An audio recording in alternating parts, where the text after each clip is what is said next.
यह आयोजन उत्तर और दक्षिण भारत की सांस्कृतिक, शैक्षिक, आर्थिक और आध्यात्मिक साझेदारी को सशक्त करते हुए भारत के उज्जवल भविष्य के नए द्वार खोल रहा है।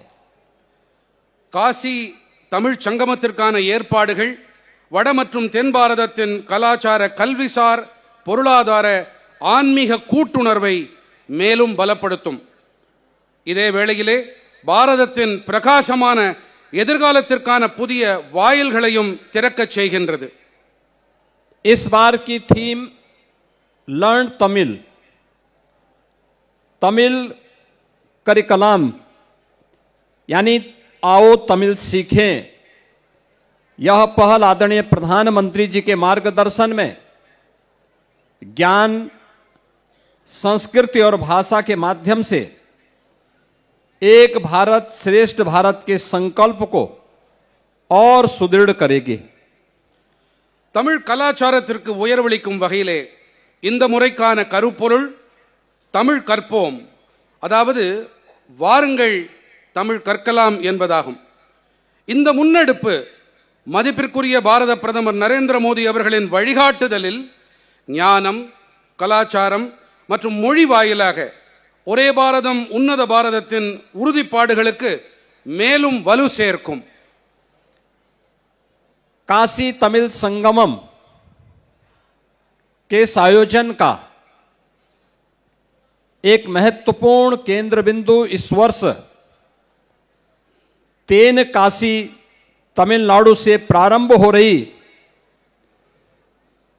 उस यात्रा से और बढ़ जाता है,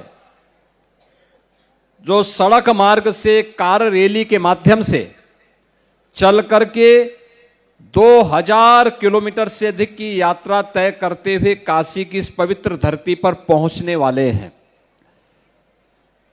पांड्य राजवंश के महान शासक आद्य वीर पराक्रम पांड्यन के उत्तर की यात्रा की यह पुनः स्मृति है. शिव मंदिर और तेन काशी की कथा सांस्कृतिक इतिहास में अंकित है. தென்காசி தொடங்கி 2000 கிலோமீட்டருக்கும் மேற்பட்ட தூரத்தை கடந்து இங்கே காசி நோக்கி பயணம் மேற்கொண்டிருக்கிறது ஒரு வாகன பேரணி. பாண்டிய அரசகுலத்தைச் சேர்ந்த அரசன் அதிவீர பராக்கிரம பாண்டியன் வட பாரதத்திற்கு புனித பயணம் மேற்கொண்டதை மீள் நினைவுபடுத்திக் கொள்ளும் வகையிலே இது அமைக்கப்பட்டிருக்கின்றது. சிவாலயமும் தட்சிண காசி எனும் தென்காசி பற்றிய கதையும் கலாச்சார வரலாற்றிலே பொறிக்கப்பட்டிருக்கின்றன. आदरणीय प्रधानमंत्री जी के मार्गदर्शन में चल रहा यह अभियान ज्ञान, साधना, सांस्कृतिक एकता और हमारी साझा भारतीय सभ्यता को एक नई ऊंचाइयों पर स्थापित करेगा.